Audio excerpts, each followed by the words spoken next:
think that is terrifying. Simon is in Wigan. Simon, who's the winner here? Andy Burnham, Keir Starmer, Angela Rayner? What do you think? Well, the thing is, Mark, you're assuming that Burnham will actually get elected, because I actually know for a fact Starmer would prefer Bev Craig, who's actually the current head of Manchester City Council, Northern Ireland woman. So actually, Burnham might not even get the chance to stand. See, so this is actually, if you look at the lady that runs Unison, the new one, she stepped in rather boldly and said that the Starmer, to stop the Andy Burnham campaign, can't play tricks inside the Labour Party. And considering the fact they're going to need a lot of money from the trade unions, I doubt Keir Starmer is going to be as free to operate in that way, that he's allowed other people to operate under his watch. Let's not forget what they did to, I can't remember, the woman MP who stood up for women's rights. I can't remember. It was Rosie Duffield. Rosie Duffield. It was his attack dogs that went after, and he wasn't aware of it. You know, he was very good at the dirty side of politics. He's actually quite good at that stuff. But Gordon Brown was the same, by the way. Yes, 100%, because they're insecure in their own ability to lead, so therefore they lash out, and that's why you get bad leaders. And Gordon Brown employed some pretty nasty people. Oh, he did. He really, really did. And Damien McBride. Yeah, and to be fair, they were effective, but they were attack dogs. So they were, and ruthless. And ruthless. And that's what Starmer needs to stay in power. That's how Starmer is still in power. Is why I think he's still going to be there, because they won't unite behind a single candidate because of all the internal games that will go on. The NEC will just say, no, we're not doing it. Well, Simon, I've never disagreed with Peter Barnes in my whole life, but at 8:42 I might on this one, because, Simon, I think that if Andy Burnham gets into the House of Commons, then you're right to caveat that he may not win the by-election. But if he does, Simon, I think that he will be our next Prime Minister, because he's standing on a left-wing platform. Those backbenchers are left-wing. They blocked the reform to disability benefit. They're all woke. They're all pro-net zero and open borders, as are the party membership. So I think that if he gets in the Commons, he gets into number 10. What do you think? Well, like I say, if Keir Starmer has his way, it could be Bev Craig that's actually the candidate. But wouldn't that be suicide, Simon? Because then he'd be running scared off of his main rival, wouldn't he?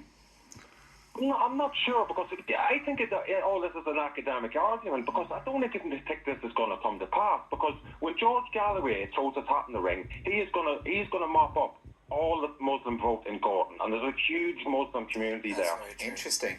So he takes the Muslim vote. A lot of the lefties go to the Greens. It's a very heavy student area as well. Absolutely, there's a lot of students living there. The Greens should not be counted out in this. And then Reform will make their presence felt as well, Simon.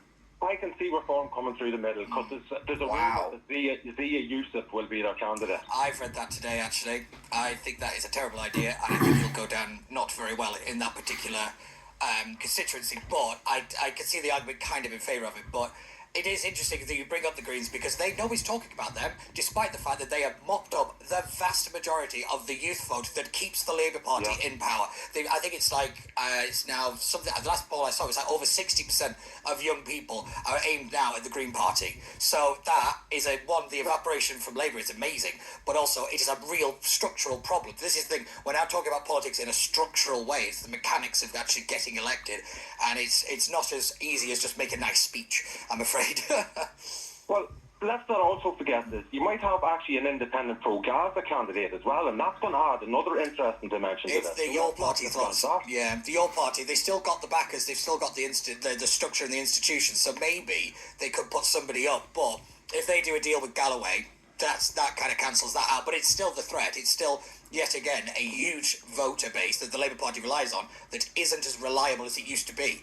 And it's whether the younger people in the Muslim community are tending to go to the things like Your Party. The older lot are still, to a degree, stuck with the Labour Party because they've been fallen for the kind of the Islamophobia acts and all this kind of stuff. It's the younger generation that want the more radical change. That's second generation, basically. That's where the statistics lie, but we'll just have to wait and see, really. But I do think there is an argument that it's all academic as well. So who knows? I think also what people don't realise as well is the fact that even in local elections now, a lot of people are voting on not local issues, but international and national issues. So that comes into the mix as well. Oh, they've been doing that in local elections for a long time. It's why I call local politics the dumpster fire of British politics, because it just gets put upon, and then we end up voting upon on immigration. So the councils have no control over stuff like that. But, and that's why I think if Reform run a local candidate on local issues and things like antisocial behaviour, littering, fly tipping, those kind of things, it might seem a little odd, but it will actually impact the voter more because they're what we call contact points. So in other words, it's a bit where the politics actually hits your life. If you start to make a change in those, it doesn't matter if you start talking about national stuff. It's irrelevant because people want their local communities to be better, and they think the local will lead to national be better. That's the theory, but we might see whether it plays out here. Simon? Yeah, well, let's see what happens. I still predict Reform will come through the middle. I think this is just going to be one of the most interesting by-elections we've had in years. I think there's so many dynamics to this. Simon, just imagine. Simon, can you imagine if Reform do the double and get Greater Manchester and they win this by-election as well? That would be politically seismic, would it not? That would be huge. I think even if they come second, it's seismic because it's proof. It's proof of a momentum, which is actually, I think, what Nigel needs more than a win. Because actually, you see, we're still building, we're still doing stuff. If he gets the win, the pressure is actually added up.